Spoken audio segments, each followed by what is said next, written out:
बच्चों, आज की कक्षा में दृश्य श्रव्य संसाधन के अंतर्गत आज हम चार्ट के बारे में चर्चा करेंगे। चार्ट एक दृश्य साधन है जिसे टीचिंग लर्निंग प्रोसेस में किसी भी शिक्षक द्वारा बहुलता से प्रयोग किया जाता है। कई विषय वस्तु इस तरह की होती है कि उसमें तुलनात्मक अध्ययन किया जाता है या सारांश बताना होता है, अंतर समझाना होता है या एक प्रक्रिया को विस्तृत रूप दिया जाता है। तो ऐसे समस्त सब्जेक्ट मैटर को चार्ट के द्वारा कोई शिक्षक या प्रसार कार्यकर्ता आसानी से समझा सकता है। चार्ट एवं ग्राफ परिवर्तनों और संबंधों के चित्र हैं। हम यह भी कह सकते हैं कि चार्ट और ग्राफ तुलना या अंतर या अन्य सेवाएं प्रस्तुत करने का एक दृश्य साधन है और इनकी सहायता से विषय वस्तु की शब्दों का प्रयोग कर व्याख्या की जाती है।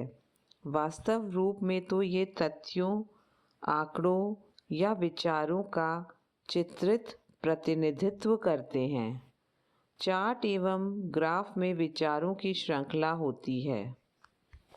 सरल शब्दों में यह कहा जा सकता है कि चार्ट एक दृश्य साधन है जिसमें तथ्यों और चित्रों का समन्वय होता है।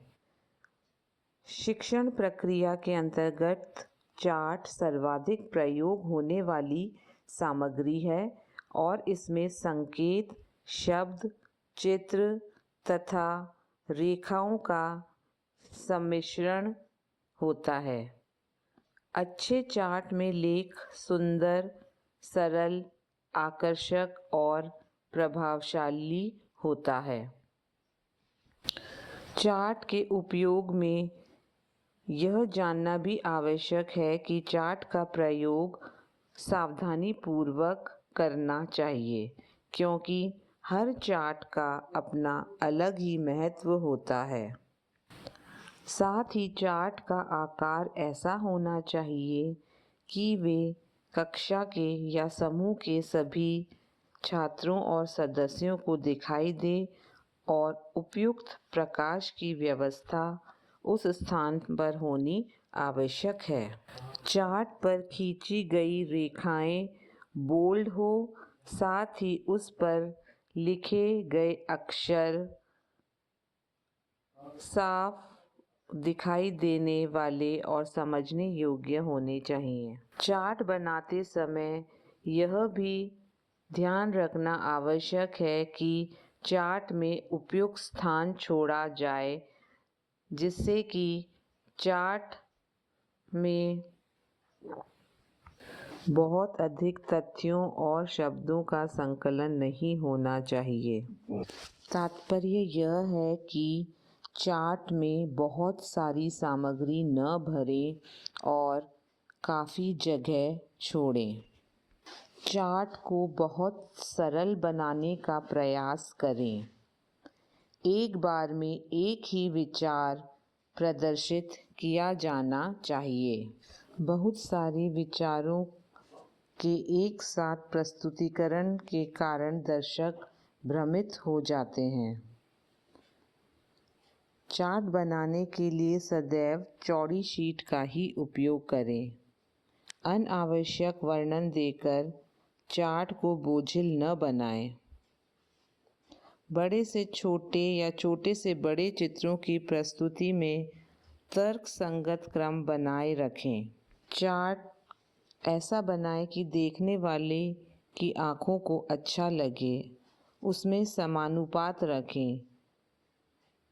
इनको उन दूसरे दृश्यों के अनुसार बनाएं जो प्रभावी होते हैं। चार्ट बनाते समय इसका शीर्षक अत्यंत ध्यानपूर्वक लिखें। शीर्षक का साइज़ इस तरह का हो कि ग्रुप द्वारा आसानी से पढ़ा जा सके, साथ ही उसका अर्थ निकाला जा सके। चूँकि चार्ट के माध्यम से विभिन्न तथ्यों को शब्दों और चित्रों के समन्वय से समझाया जाता है, अतः अलग अलग विषय को समझाने के लिए अनेक प्रकार के चार्ट उपयोग में लाए जाते हैं।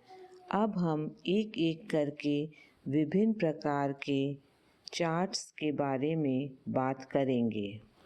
चार्ट्स का एक प्रमुख प्रकार है ऑर्गेनाइजेशन चार्ट, जिसको हिंदी में संगठन चार्ट कहते हैं।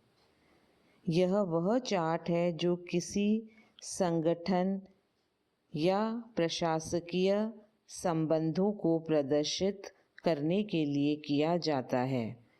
विभिन्न अधिकारियों का स्तर दिखाने के लिए बॉक्सेस को लाइन में जोड़ा जाता है। संगठनात्मक चार्टों का प्रयोग किसी मंत्रालय के प्रशासनिक संबंधों, प्रसार सेवा या विश्वविद्यालय के प्रशासनिक संबंधों को दिखाने के लिए किया जा सकता है।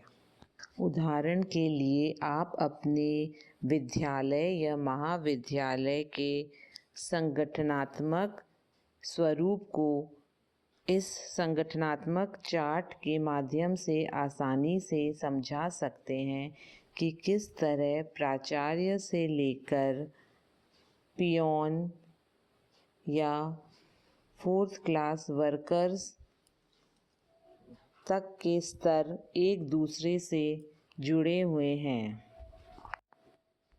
चार्ट का एक और प्रमुख प्रकार है फ्लो चार्ट या प्रवाह चार्ट। जब हम प्रक्रियाओं की श्रृंखला के द्वारा किसी उत्पाद को कैसे प्राप्त किया जाता है इसकी कहानी कहना चाहते हैं, तब हम प्रवाह चार्ट का उपयोग करते हैं। उदाहरणतः सेब के पेड़ पर छिड़कने के लिए किसी कीटनाशक का किस प्रकार घोल बनाना है, फिर उसे पेड़ पर किस प्रकार छिड़कना है, इसे प्रवाह चार्ट की सहायता से चरणबद्ध तरीके से प्रदर्शित किया जा सकता है। इसी प्रकार गन्ने के रस से शक्कर प्राप्त करने की संपूर्ण प्रक्रिया को हम चरणबद्ध तरीके से प्रक्रिया चार्ट की सहायता से प्रदर्शित कर सकते हैं। चार्ट का एक स्वरूप है जिसे ट्री चार्ट कहा जाता है। इस चार्ट में एक वृक्ष का मुख्य तना बनाया जाता है और आगे चलकर वृक्ष का मुख्य तना शाखाओं में विभाजित दिखाया जाता है। यदि चार्ट नदी के रूप में है तो आगे चलकर यह सहायक नदियों या उपनदियों में बढ़ जाता है और इस चार्ट की सहायता से किसी वस्तु की वृद्धि या विकास को वृक्ष और उसकी शाखाओं या नदी या उसकी उपनदियों के रूप में प्रदर्शित करते हैं। उदाहरण के रूप से दूध से बनने वाले विभिन्न उत्पाद या मक्का या अनाज से बनने वाले विभिन्न व्यंजनों को हम वृक्ष या ट्री चार्ट के माध्यम से आसानी से समझा सकते हैं। अगला प्रकार चार्ट का जो हम बात करेंगे वह है पाई चार्ट। यह एक वृत्त के रूप में होता है, यानी कि सर्कल से प्रदर्शित किया जाता है और यह दिखाने के लिए उपयोग में लाया जाता है कि कैसे विभिन्न भाग मिलकर संपूर्ण का गठन करते हैं। पाई चार्ट का उपयोग देश में विभिन्न फसलों के उत्पादन के पारस्परिक अनुपात को दिखाने के लिए भी किया जा सकता है। पाई चार्ट का प्रत्येक भाग का अपना एक रंग होना चाहिए। कौन सा रंग क्या संकेत देता है, यह चार्ट के एक कोने में दिया जाना चाहिए। इस चार्ट के कई रूप हो सकते हैं।